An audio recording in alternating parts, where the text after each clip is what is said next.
ప్రేమ చేస్తే నువ్వు ఎక్కడ పాడైపోతావు అని చెప్పి తను చినిగిపోయిన బట్టలు వేసుకొని నీకు మంచి మంచి బట్టలు ఇప్పిస్తాడు రా నాన్న. పాపం తను పరిగికో వికారాబాద్కో పంట మొత్తం తీసుకొని వచ్చిన తర్వాత పంట అమ్మిన తర్వాత ఒక 10,000 జేబులో పెట్టుకొని ఇంటికి వెళ్తూ ఉంటే మధ్యాహ్నం 3 అవుతూ ఉంటుంది, ఆకలి అవుతూ ఉంటుంది నాన్నకు బాగా. నాన్న తిందామని చెప్పి ఒక రెస్టారెంట్ ముందర నిలబడి లోపలికి పోయి బిర్యానీ ఎంత ఉందని చెప్పి చూస్తే 250 రూపాయలు ఉంటుంది. నాన్నకు ఆకలి అవుతూ ఉంటుంది, పేగులు మాడిపోతూ ఉంటాయి. అరే నేను ఈ పూట 250 రూపాయలు పెట్టి బిర్యానీ తింటే నా ఒక్కడి కడుపు నిడుతుంది, అదే ఇంటికి ఏమన్నా తీసుకుపోయినా అనుకో నా పిల్లలు కూడా హ్యాపీగా తింటారని చెప్పి తన కడుపు మార్చుకొని ఇంటికి మీ నాన్న వస్తాడు బాస్. రియల్గా మన నాన్న హీరో కదా. ఎన్నోసార్లు ఒక్కసారి ఇంటికి వెళ్ళిన తర్వాత నాన్న నీతో ఫ్రీగా ఉంటే అడగండి, నాన్న నీకు ఎన్ని కష్టాలు ఉన్నాయని చెప్పి పెద్ద చిట్టా చెప్తాడు బాస్. ఎన్నో అప్పులు ఉన్నాయి నాన్నకు, ఎన్నో ప్రాబ్లమ్స్ ఉన్నాయి నాన్నకు. అమ్మ మీరు ఆడపిల్లలాగా పుట్టినరు, రియల్గా మీ అమ్మ నాన్నకు సెల్యూట్, మిమ్మల్ని చదివిపిస్తున్నారు. మీ రియల్గా సెల్యూట్ వాళ్ళకి. ఎందుకంటే ఆడపిల్ల పుట్టిందని చెప్పి చాలామంది బాధపడుతూ ఉన్నారు.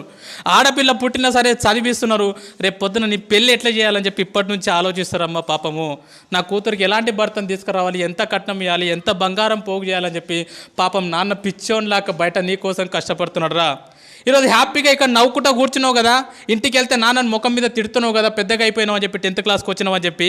కానీ ఈ టైం మీ నాన్న గురించి ఆలోచన చేయి. ఎక్కడనో చేన్లో పని చేస్తున్నాడు పాపం, కూలి పని చేస్తున్నాడు పాపం, ఆటో నడిపిస్తున్నాడు పాపం. 365 రోజులు నీ కోసం పని చేసేటటువంటి కష్టపడేటటువంటి పిచ్చోడురా మీ నాన్న.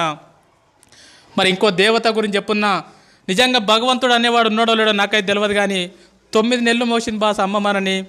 కానీ ఇంటికి పోతే అమ్మకు మనం ఏమి ఇస్తున్నాం తెలుసా? నీకేం తెలియదు ఊకో, మాట్లాడక ఎక్కువ మాట్లాడక, నీకేం తెలుసు స్కూల్ గురించి, నీకేం తెలియదు అని చెప్పి అమ్మని చీటికి మాటికి తిడుతున్నాం. రియల్గా గుండె మీద చేసుకొని చెప్పండి, అమ్మతో ప్రేమగా మాట్లాడి ఎన్ని రోజులైంది. చాలామంది పిల్లల్ని చూస్తూ ఉంటా నేను, వాళ్ళ అమ్మ నాన్న చనిపోయినప్పుడు ఎవరి జీవితంలో ఇది జరగొద్దా నేను అనుకుంటున్నా, కానీ ఖచ్చితంగా ఏదో ఒక రోజు మన అమ్మ మన నాన్న మనల్ని వదిలేసి వెళ్ళిపోతారా. ఎందుకంటే పెద్దగా అవుతూ ఉంటారు, వయసు ఎక్కువ అవుతూ ఉంటుంది కాబట్టి ఏదో ఒక రోజు మన అమ్మ మన నాన్న మనల్ని వదిలేసి వెళ్ళిపోతారు. అమ్మ నాన్న లేని వాళ్ళని అడగండి, వాళ్ళ విలువ ఏందో చెప్తారు. నాన్న లేని వాళ్ళు ఎవరున్నారా ఇక్కడ, వాళ్ళని అడగండి నాన్న లేని జీవితం ఎంత ఘోరంగా ఉంటుందో. నాన్న లేని వాళ్ళని అడగండి, ఎవరైనా పిల్లల్ని వాళ్ళ నాన్న దొరకపోతే వాళ్ళకి అనిపిస్తుంది, అరే మా నాన్న ఉంటే ఇట్లా తీసుకుపోతుండేనేమో, మా నాన్న ఉంటే స్కూల్కి వస్తుండేనేమో నా గురించి అని చెప్పి చాలా బాధ అనిపిస్తుంది.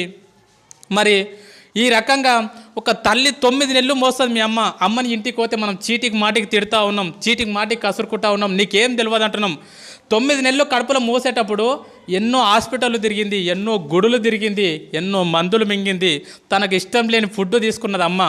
స్కూల్కి వెళ్ళేటప్పుడు బ్యాగ్ బరువు అయితే మన ఫ్రెండ్కి ఇస్తాం పట్టుకోరకో సేపు అని చెప్పి, కానీ లోపల 2 కిలోల బరువు, 2 కిలోల బరువును లోపల పెట్టుకొని 9 నెలలు మోసిందిరా మీ అమ్మ. ఆడపిల్లవో తెలియదు, మగపిల్లగాడవో తెలియదు, అందంగా ఉన్నవో తెలియదు, వికారంగా ఉన్నవో తెలియదు, పుట్టిన తర్వాత వాళ్ళని చూసుకోవటవో తెలియదు, చూసుకోవో తెలియదు. కడుపులో ఉన్నప్పుడు ప్రతిరోజు మురిసిపోయింది.